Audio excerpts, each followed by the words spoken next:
Welcome to Cardiac Strips. We are doing a review for graduates. You don't have to be a graduate. If you're currently learning cardiac strips and the importance of how to read them, what nurses do about them, then this is a good video for you too. Refreshing for maybe your ACLS. It's basic knowledge stuff. It does not cover the ACLS algorithms. This is, again, basic knowledge for current nursing students and or graduates.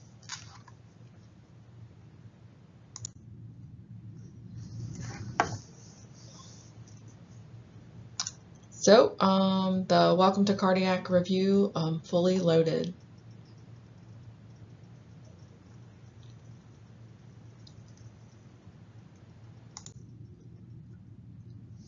So let's talk about the lines, right? We know that the cardiac strip has lines. They have solid lines. They have little lines in between there, little squares. Those are metric. This is math, people.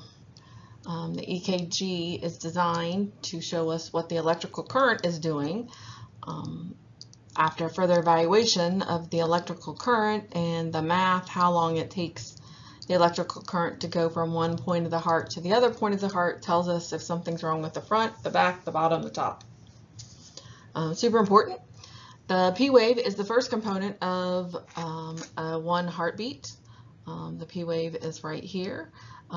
Measuring the beginning of the P wave to the end of the P wave is called the PR interval. The P wave represents the atrial kick. So the P wave is the top of the heart contracting. This is your lub, right? When you listen. It's important to know which node is responsible for the pacing of the heart, but we're focusing on the strips today, okay? Notice that measuring the P wave is called the PR interval. I said that a minute ago. A PR interval is 0.12 to 0.20 seconds. I like to make this nice and simple for you, so we're going to talk money. So we're going to say 12 cents to 20 cents, but it's really in seconds, okay? The PR interval is 0.12 to 0.20. Also notice that there are 5 small boxes that go across every large box. These small boxes are worth 0.04 seconds. As you can see here, each area, one little tiny box right here is 0.04 seconds.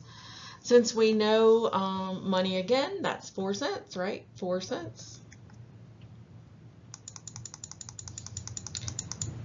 All the pieces of the EKG waveform and intervals and measurements are super important. Each one gives you a couple things. Learning how to read your strips this way allows you to read them for interpretation. Understanding the descriptors helps you answer the types of questions that doesn't give you a picture of the strip, but gives you a description of the electrical current. Okay, so we're going to teach what's normal, and then we'll hit on the basic abnormals. So when you get your strip, you need to get a 6-second strip. That's 6 seconds. I'm going to show you what that looks like in a second. When we're looking at that 6-second strip, then you are going to pick a beat and stick with it, right? You're going to measure that beat. You're not going to do the P wave of one beat and the QRS of another and the T of another. You're going to pick the beat, okay? All right.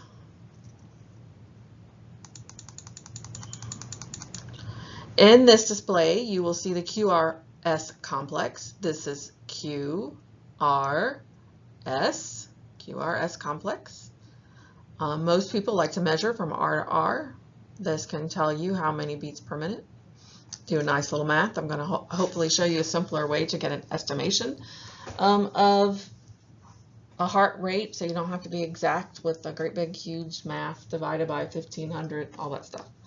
Okay, this is QRS. Okay.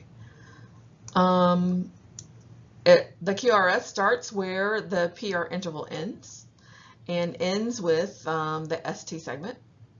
A normal QRS is less than 0.12 seconds.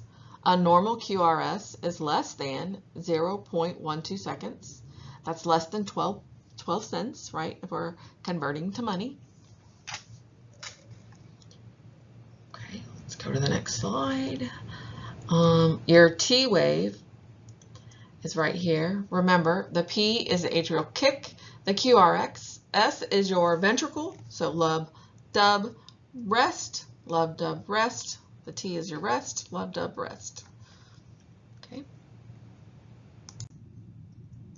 Here we go. This is a nice picture of a 6-second strip. This timing allows for basic math when estimating heart rate. If your strip on a test question has the 3-second markers up top, make sure that you are doing a proper 6 seconds. If your strip is cut off those markers, then you are given the fact that the entire picture you have is exactly 6 seconds. Okay. Let's see, what else do we know? There are 3 seconds between each tick mark. If there is no tick mark, you have a complete 6 second strip. I know I said that twice, but I want to reinforce that. Okay, remember the tiny box, not the solid box, but the tiny boxes in the middle, right? There are 5 of them that go across. I'm going to show you a better picture of that. Right here, okay, there are 5 tiny little boxes for every big solid pink line box or whatever color strip that you have. Remember, each one of these little boxes are 0.14 seconds. That's 4 pennies. There are 5 across. I know I've said it over and over, but repetition is how you get it. Okay. Okay, so what do the waves represent? Remember, the P wave is a mathematical measurement of the electrical current as it repolarized the atrium, the top of the heart, known as the atrial kick, your lub, the top part of your contraction. The QRS is a mathematical measurement of the electrical current as it repolarizes the ventricular. So that's when your ventriculars contract. So lub dub, lub dub, lub dub. I don't know if you can see my mouse or not, but hopefully you can. Lub dub. PR interval is from here to here. That starting point to here is the QRS, less than 0.12, 12 cents.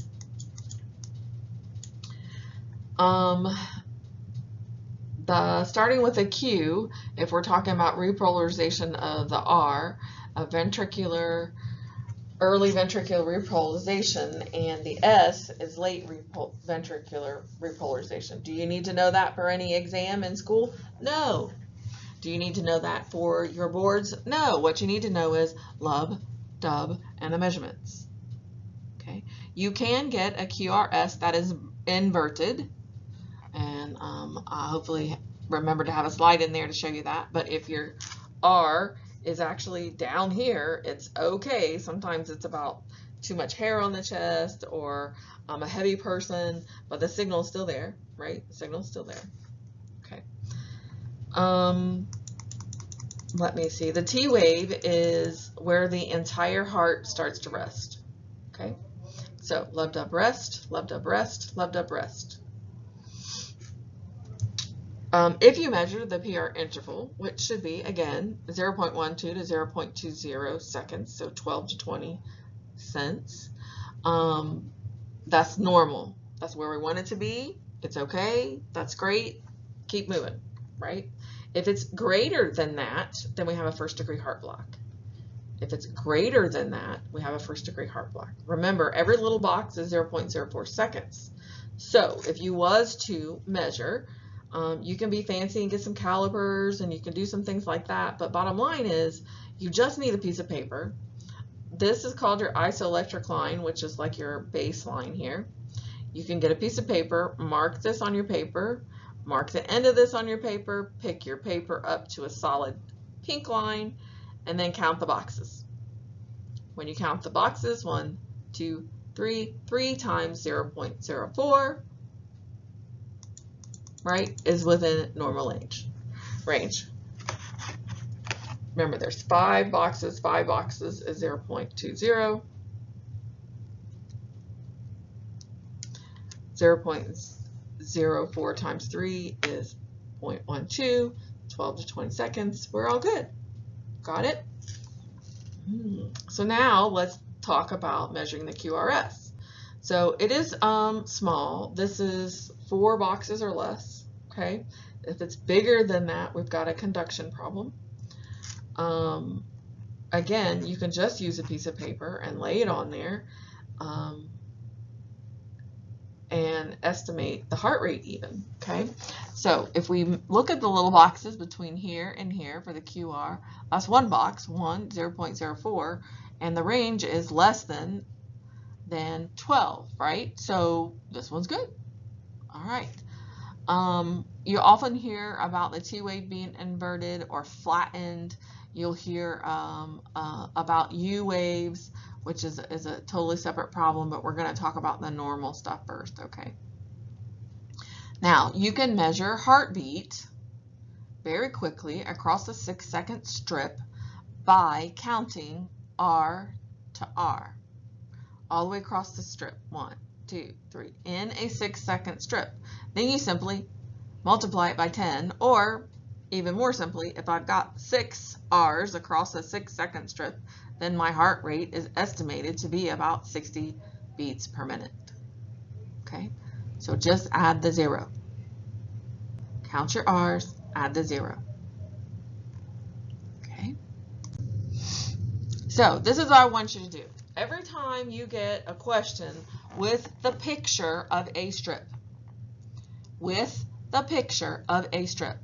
Now I know that if you're in class with us in Capstone that you have recently received a packet with pictures of strips. They have descriptors, they have all kinds of stuff for you to practice. This method is the best way to learn what descriptions look like. Then when you go to interpret, you've got the descriptors down. That way it's quicker for you to interpret. So you're going to write I/R P:/QRS, PRI, and then you're going to write the range 12 to 20. Yes, you're going to do it every time, and even when you're on the floor as a nurse and you're interpreting strip, the guidelines that you fill out for interpretation mimic this exactly. Your QRS is less than 0.12, and your heart rate is 60 to 100 estimated. Now, at the bedside, the monitor tells you what the heart rate is. But on the exam, you're going to have to count those R to R in a 6-second strip and multiply it by 10. What you're going to do is view your strip and decide, because the I and the R means, is it irregular or is it regular? Meaning, does every beat fall on time? Then you're going to look at your parts and pieces. Do I have a P wave? Do I have a QRS? You should have 1 for 1. For every P wave, there should be 1 QRS. Lub-dub, lub-dub, lub-dub. You're going to measure, and then count your heart rates. Okay, now let's look at some things. Remember, we're talking about electrical current, mathematical wave. Stop trying to memorize a picture and think you can just look at it and know what it is. If you learn it this way, that will come later, much later, about a year into, if you're on the cardiac floor, or even 2 years or more if you are on a different floor where telemetry is not always necessary all the time. So do the math. If you look back at slide 3, notice that the RR interval is the fastest way to assess if it's regular or not. So what I want you to do is put your piece of paper down, mark on your paper the first R, mark the second R, then pick your paper up and then march it out. Does this R and that R fall in the same amount of space? Then go to the next R to R and the next one, all the way across the 6-second strip. When you do this, it tells you if it's regular. If it falls right on point, lub-dub rest, lub-dub rest, lub-dub rest, nice little pattern, nice and regular. then you're going to circle the R that tells you, hey, this strip is regular. If it does not, if the R is not falling right on time, then you circle I for irregular. Okay, you can also do this with your P wave to make sure if you're kind of close or you're not sure, is this really regular, irregular, you can also march out your P waves. Make sure everyone has the same guideline written down. Every time you look at a strip, you write this down. You need to memorize this.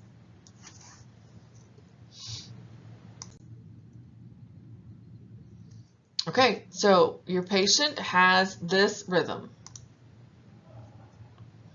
What is it and what do you do?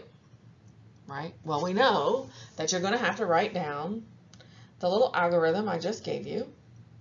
But first we have to decide, is this regular or irregular? So you take your little piece of paper and you put it down here and you mark this R and this R.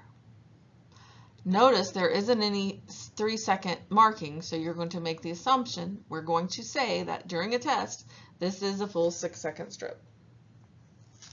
Okay, so once you've got this R marked and this R marked, you're going to pick your piece of paper up and see if these two are the same distance. Are these two the same distance? Are these two the same distance? Are these two the same distance? When I say march it out, that's what you are doing. Okay, those are regular. You can do the same for the P wave. They should fall right on time if they are regular. Okay, so we circle the R. Then you're going to measure your QR interval. So mark your paper, pick one beat, right? From here to here, then pick up your piece of paper, put it on a nice solid line, and then count the little squares. Okay, that's how you get your PR interval. And in this case, this PR interval is 0.0 or 0.12 seconds.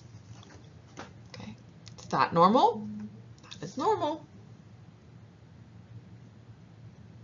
Okay, now you do your QRS. So we measured our LUB, now we're going to measure our DUB. That should be less than 0.12 seconds, less than 12 seconds. This is one little square. You can see here maybe just a half square, but it's very, very tiny. It's definitely less than 0.12 seconds. Okay, now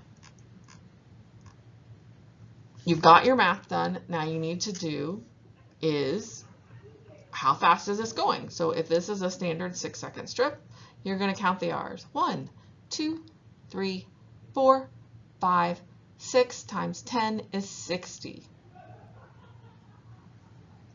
Okay.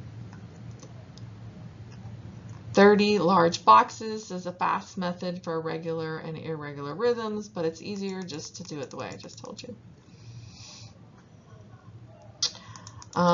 Just in case you like to do math, if you take this R to that R, count all the boxes, 300 large boxes in 1 minute, or 1,500 small boxes in a minute, would give you the same thing, but if you do a 6-second strip and you follow my easy math, you'll be fine.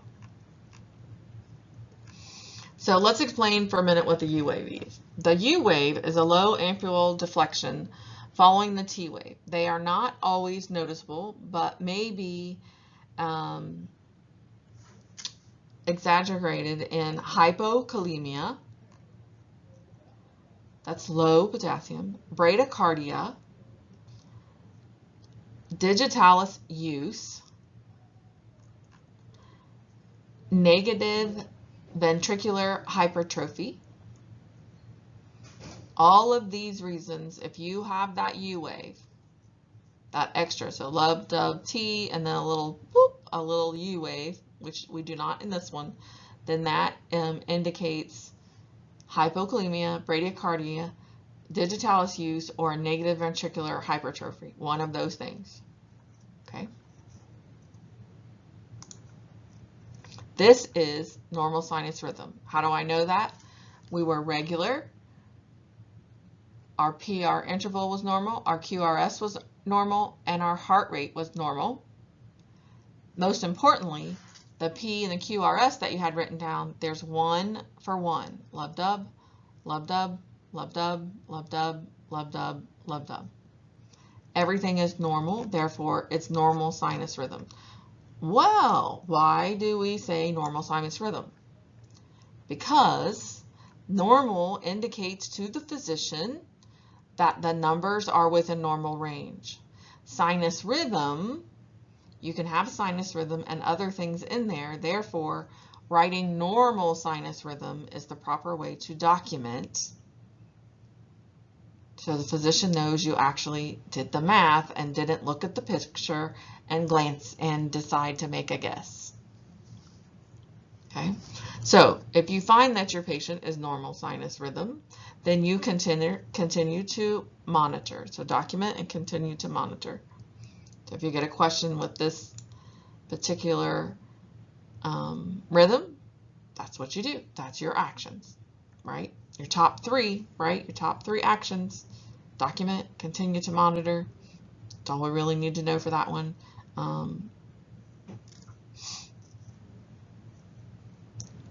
And then you're going to do heart and lung sounds for your top assessments. So again, we want to use the interpretation, right? So let me show you a little bit better here. Write the guidelines down. So with the strip that I just showed you, it is regular. Do I have P and the QRS? 1 for 1. Yes, I did that, right? Regular meaning we marched out the R's. They're good. We have lub-dub, lub-dub, lub-dub. For every P, there is a QRS. We measured,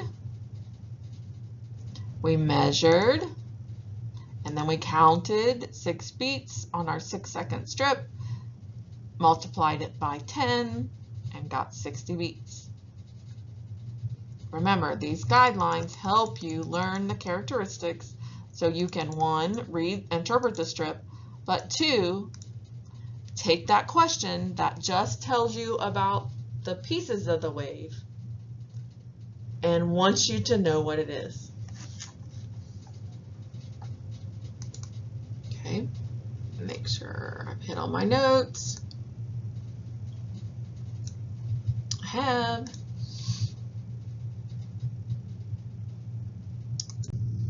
All right, you ready to do another one? Try not to memorize the line. Remember, you're interpreting the strip. You wrote down your little guideline. Write it down again. I'm going to show you another strip. Okay. Here it is. So let's do it.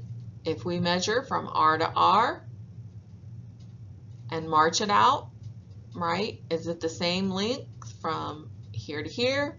Again, from here to here, again, from here to here. March it out. Is this regular or irregular? P waves. P, QRS, P, QRS, P, QRS, P, QRS, P, QRS. Lub-dub, lub-dub, lub-dub, lub-dub, rest, right? We got that T in there. Lub-dub, rest, lub-dub, rest. All the way across the 6-second strip. Remember, there are no tick marks, so you're making the assumption during an exam that this is a complete 6-second strip.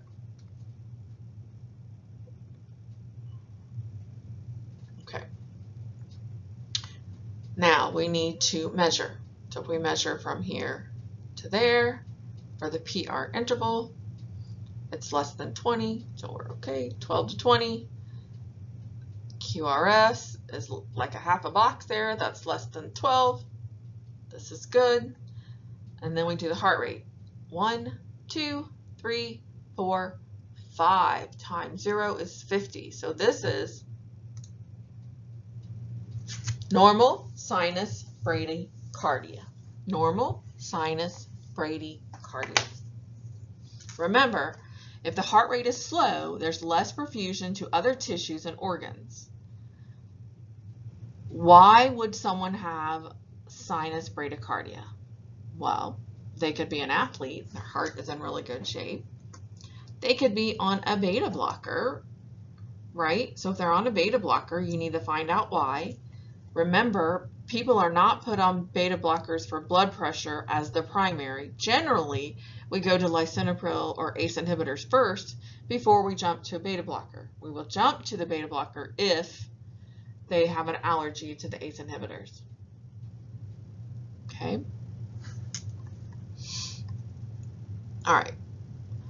So the other reason we would have a sinus bradycardia is if they're on a calcium channel blocker and or anything else that lowers the heart rate. Digitalis will also slow it down. It could just be a slow rhythm, right? You need to ask your patient about what's normal for them. If this, however, is not normal, if they've been trucking along in normal sinus rhythm for days or for hours, and then all of a sudden it starts to slow down, you need to go check your patient. Go check your patient. Because if they're asleep, this might be normal while they're sleeping. But if you go in there and they're all slumped over and they're not asleep, you need to shake and shout, not shake too hard, right? Mr. Jones, Mr. Jones.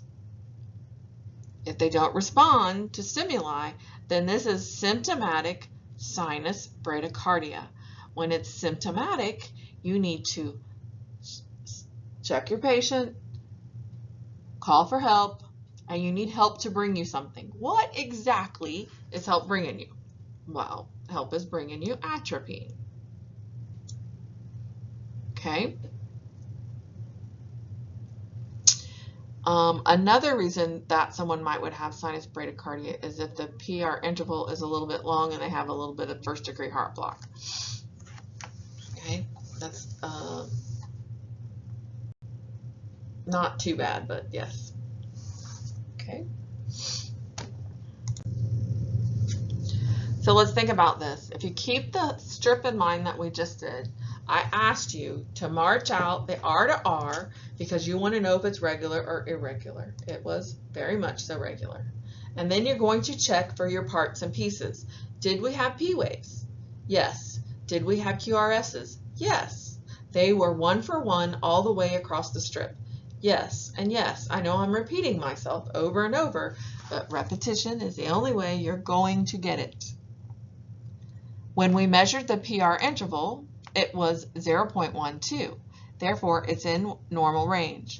When we measured the QRS, it's 0.08, which is also within normal range. And the heart rate, we decided, it says 40. I think it was closer to 50, but whatever.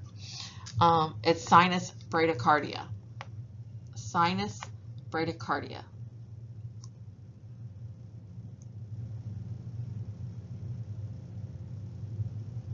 So if we evaluate this strip, you should, and the measurements are good, you should be putting normal sinus brady. If they're symptomatic, you're going to just put bradycardia later when you document. Remember, check your patient, call for assistance. What do you want assistance to bring? You want them to bring atropine. In the meantime, because this is low heart rate, you can stimulate your patient.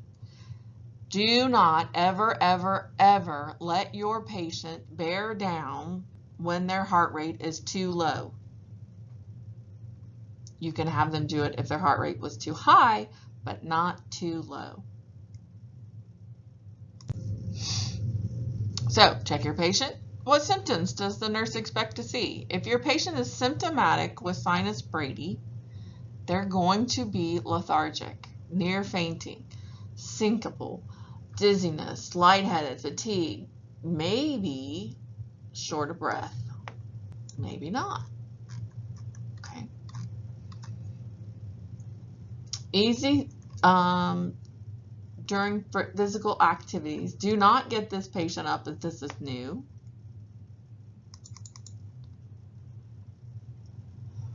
Do you need help with the situation? Yes, you need to stimulate your patient, call for help, and ask them to bring you atropine. Yes, I know I'm saying it again.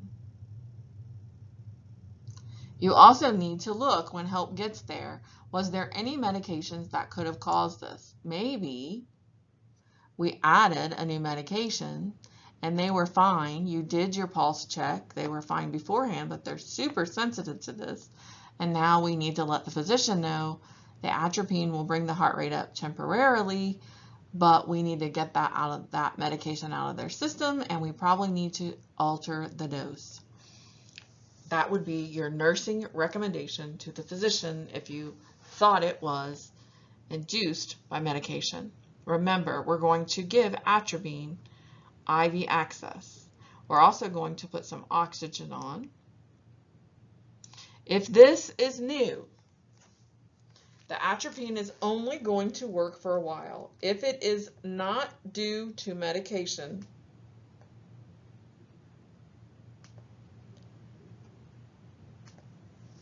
then you need to get a hold of the physician. We would want to go ahead and place a temporary pacer on the patient. We have external pacers that we can put on. Now, we're not going to go into the ins and outs of this external pacer, but when and if you get to the bedside and you're starting to do that, even for clinical, if you are in a facility that uses external pacers, ask what it looks like, see the settings, maybe read the policy, learn something. External pacer is temporary until we can come in and get the permanent pacer in. Okay.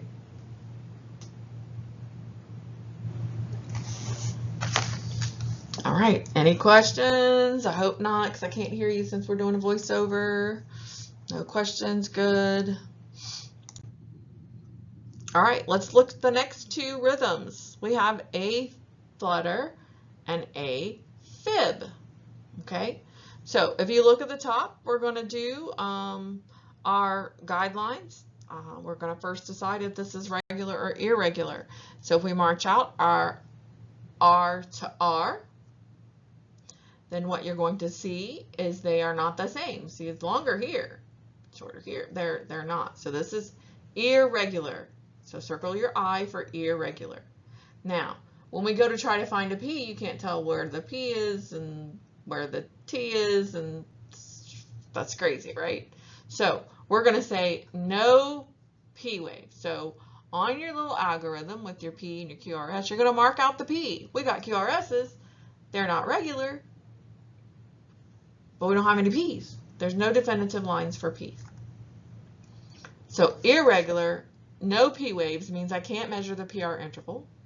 I can measure the QRS, and it's generally normal.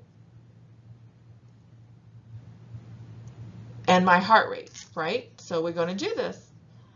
We got tick marks, 1, 2, 6. Okay, 6 seconds. 1, 2, 3, 4, 5, 6, 7, 8. I think my strip got cut off. 8. Okay. Irregular, no P waves. Automatically, you need to think A fib. Irregular, no P wave. Automatically, you think A fib. Why? The P wave represents the atrial kick. If something's wrong with the P wave, then this is either A fib or A flutter. A flutter is regular. A fib is irregular. Okay? Irregular, no P waves, A fib. Generally, if it's new onset, the heart rate is super fast. If you get someone who's clearly in AFib, but their heart rate is controlled, more than likely they're on a medication that controls their rate. Okay? You need to then find out what med they're on. Now, if it's brand new, then the heart rate's going to be super high. Okay? Now, when the heart rate is high and this is new, you go check your patient. They're going to look like someone that's been on a run and they haven't been doing nothing but sitting there. Okay? They're going to be sweaty and short of breath and not know what's going on. Now, we can have runs of AFib. Sometimes they convert pretty quickly. Sometimes they don't. We have to help them along. But more importantly, you check your patient. right? You have them bear down. Remember, I said a minute ago, if you bear down, it slows down your heart rate. So if their heart rate is high, you have them bear down, right? We can get it down for a minute. What's happening is the top of the heart is not contracting completely, right? And if it's not contracting, then it's not filling up the ventricles. And if the ventricle is contracting, then we got this backflow, right? We got this backflow. And when we have the backflow and the valve problems, and we have some other issues for pressure going out, then with AFib, we have a risk for, you guessed it, blood clots. So what we want to do, if someone is newly experiencing AFib, they're going to look like that running man sitting, right? Sweaty, short of breath, confused, chest pain. They're not getting good cardiac output. They're not getting good oxygen flow. If we can control the heart rate, then we can get a hold of that. But if this is new, you have them bear down. You're going to call for help. What we want is, we want to go ahead and put the patient on a cardizem drip. A cardizem drip, because for some reason, calcium channel blockers and the top of the heart, your A, atrium, your P wave, your lub, responds quickly to calcium channel blocker. Okay, calcium channel blocker until they convert, or if we have to go a surgical route. Now, because of the high risk for clot, that also means you're going to expect an order from the physician for IV heparin. Remember, with heparin, you check the PTT. Those two small T's crossed together make an H. PTT. This will allow us to get the patient therapeutic quickly because it's IV, while they're getting the calcium channel blocker to get their rate under control. We are also concerned with overdoing it with the heparin, right? So it's your job to watch for complications of both of those medications, one being really jacked up dysrhythmia, and the next one being bleeding. We don't want to be the cause. We want to help. We want to help with this AFib. Okay. Now, they're on AFib or on heparin until the therapeutic. If we can get their rate under control or get them converted back to normal normal sinus rhythm, then we're good to go. We'll probably convert them to Coumadin, and then Coumadin is an oral dose, which you check the PTINR.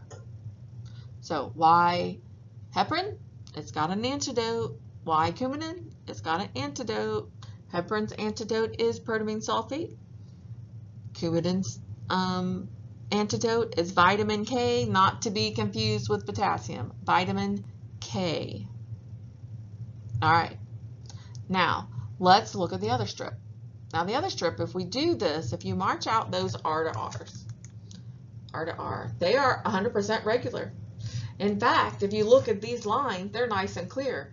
P, P, P, QRS, P, P, P, QRS, P, P. When we're talking about flutter, the top of the heart is contracting more than the bottom.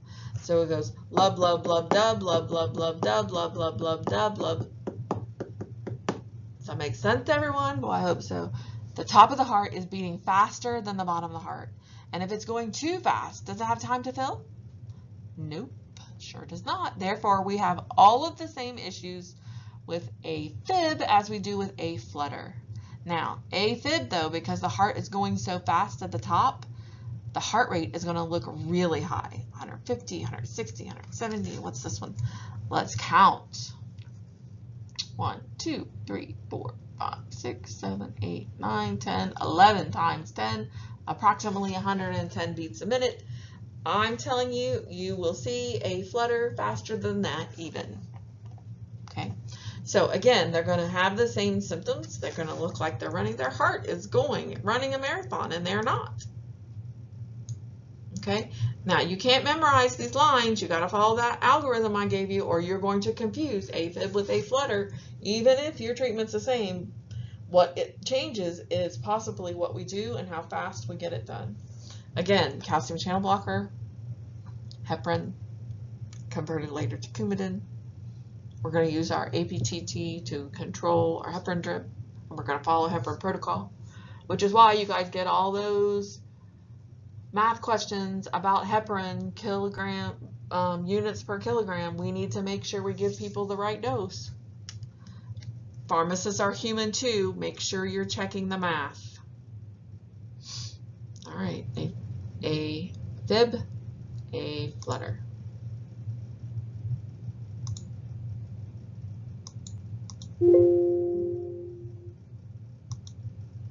Let's go to the next slide, please.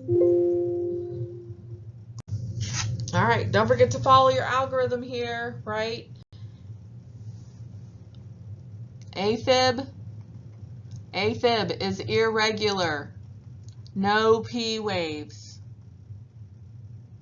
You can't measure the PR interval because you can't see where the P wave starts and ends. The QRS is normal and the heart rate is generally well above 120 to 150. Irregular, no P waves. Can't measure. Okay? Check your patient. We expect to see them to be fatigued, rapid irregular heartbeat, thumping. Some of them say things like, I felt palpitations, dizziness, short of breath, anxiety, weakness, confusion, sweaty. All I've been doing is sitting, but I feel like I've been for a run. Okay, call for help. Instruct the patient to do Valsalva maneuver if they're coherent. Expect the physician to order cardizem and heparin drip. If we can't get this under control, then we're going to prepare for cardioversion. Synchronized cardioversion is good. We'll always probably go for the calcium channel blocker first. Okay.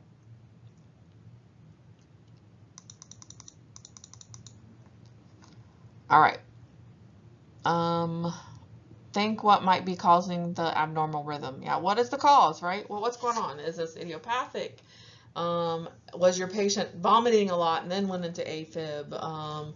That sometimes throw off some people's rhythm. Was they in an accident and get a lot of pressure added to them? Was whatever the reason.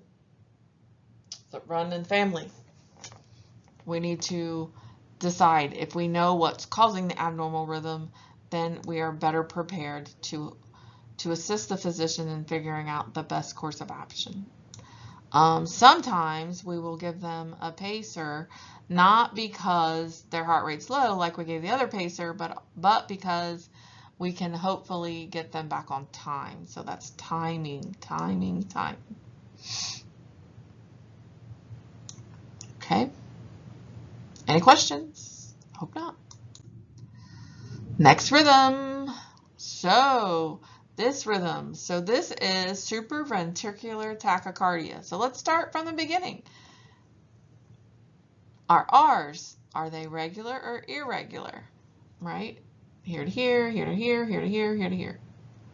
They are regular. They are exactly the same distance apart.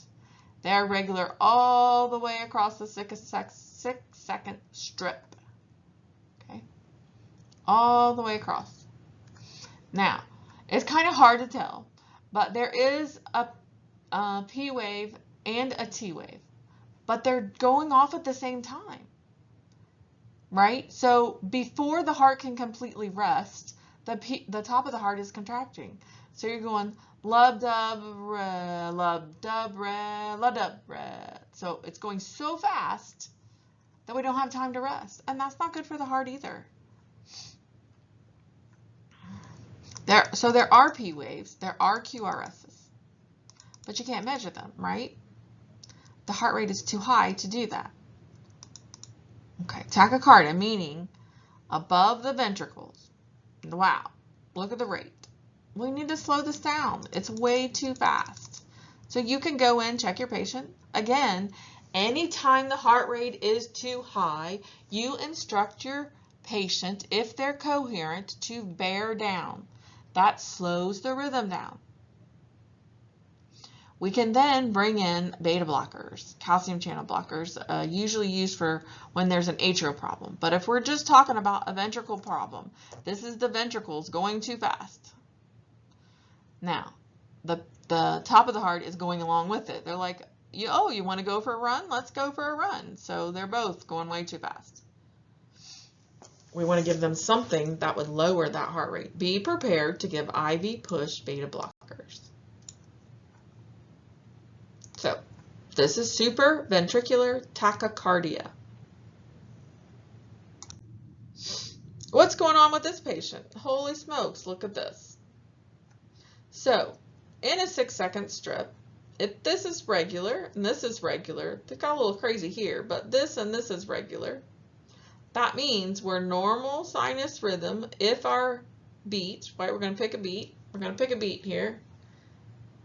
If from here to here, our PR interval is normal, our QRS is normal.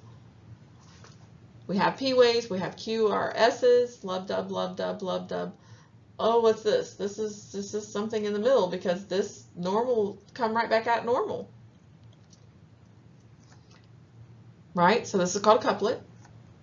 They mirror each other. There are two couplet. Get it? Okay. This is a premature ventricular beat. One beat, so normal. One weird beat, normal. One weird beat. Okay. What you have to watch with this is to remember the rule of 6. If we get 6 of these in a row, every 6 seconds for 6 minutes, then it's going to turn into VTAC, and VTAC is not good and can be deadly. Okay, 666 is not good here. So premature ventricular contractions means just that. It's the ventricle is going off before the current is done. Premature ventricular contraction. Not enough blood in the ventricles when they contract. Thus, there's less perfusion to the other organs and the tissues. The picture depicts uniform multifocal PVCs, couplets. Okay. Or if the patient has more PVCs than what might that mean is that we have a potential for VTAC leading to MI and VFib. Remember, with VFib, you have to defibrillate. We'll talk about this more in a minute. In the meantime, you can go to look at any pictures online. Okay. All right, hang in there with me.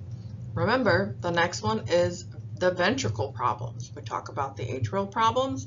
We talked about the premature problems. Now we're going to talk about ventricular problems. This is ventricular tachycardia. Now, ventricular tachycardia means everything's going off at once. Everything. The top of the heart and the bottom of the heart is going bam, bam, bam. No, I'm not cooking with Emerald. I'm letting you know that all of it goes off at once, which is why it's regular. Regular. You can't measure your P or your QRS or your T because it's all firing at the same time.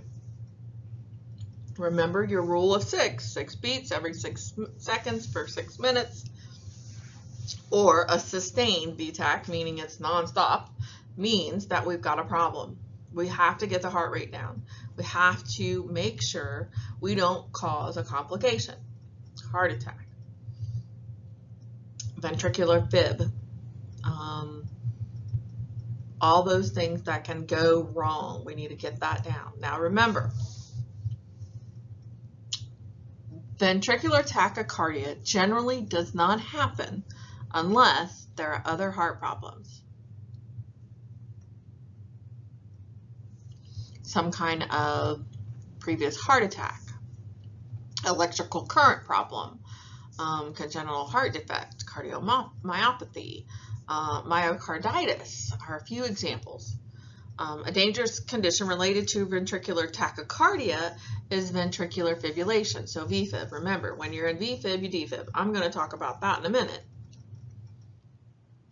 So when your lower heart chamber contract in a very rapid, uncoordinated manner, sometimes this rhythm may occur as a result of ventricular tachycardia. Remember, VTach can cause VFib.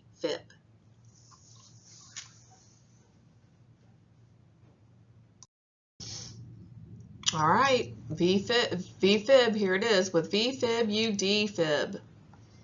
This is a code. What may cause a person to go into dysrhythmia, you ask? Well, lean towards fluid and electrolyte imbalances, such as DKA, diabetes insipidus, renal failure, MI, COPD,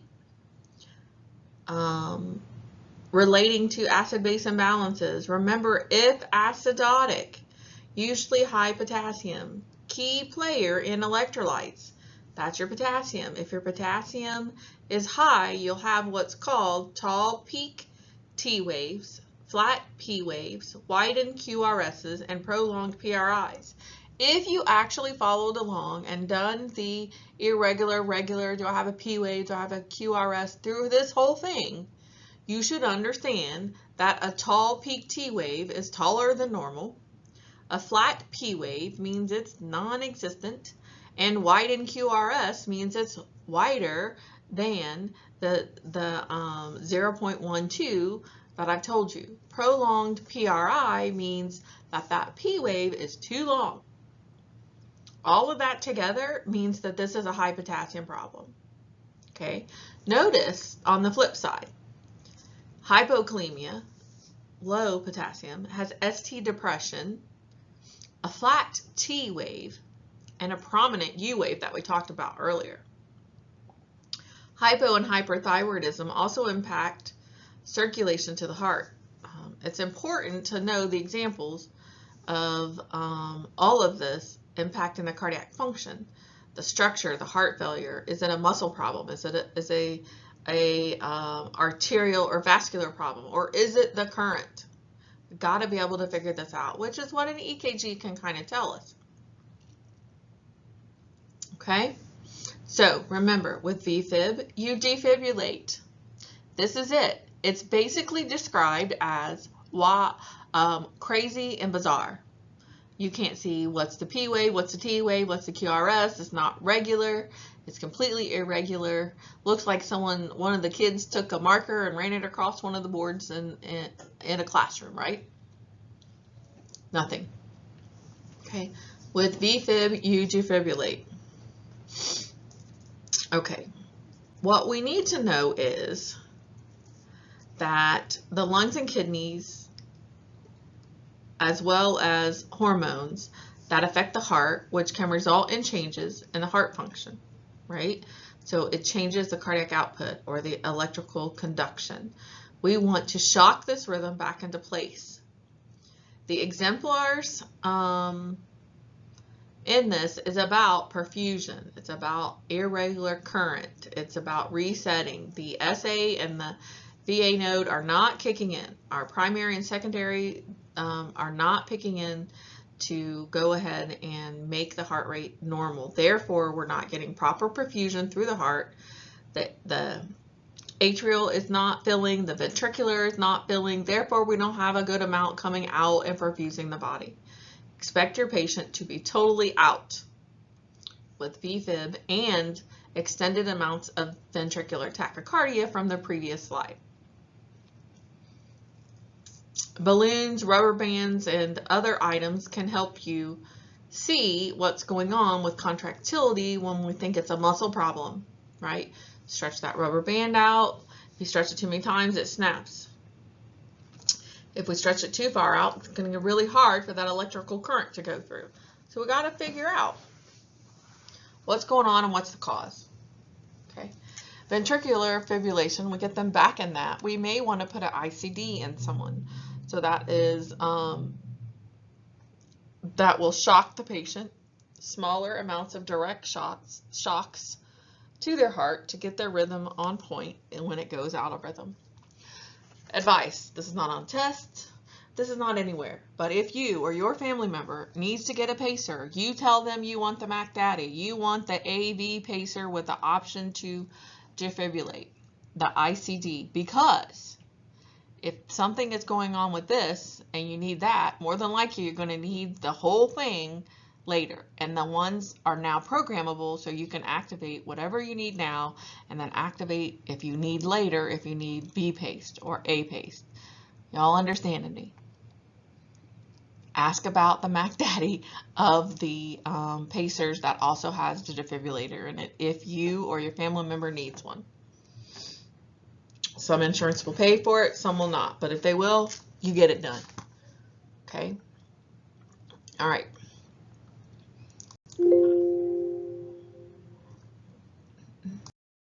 All right, everybody, thank you for coming to the review. I know it says live review, and this is a voiceover. This was used previously with some other things that I done, but I knew that it was ready to go and wanted to make sure you had something. If you have questions, you need to message me. If you don't understand what I mean by pick your paper up and march it out and all that kind of stuff, make an appointment with me. We can go over this. I'm telling you, as long as you use that algorithm that I gave you to follow and you measure correctly, you should be able to interpret a strip fairly simply. All right? All right, then you have a good night. Bye.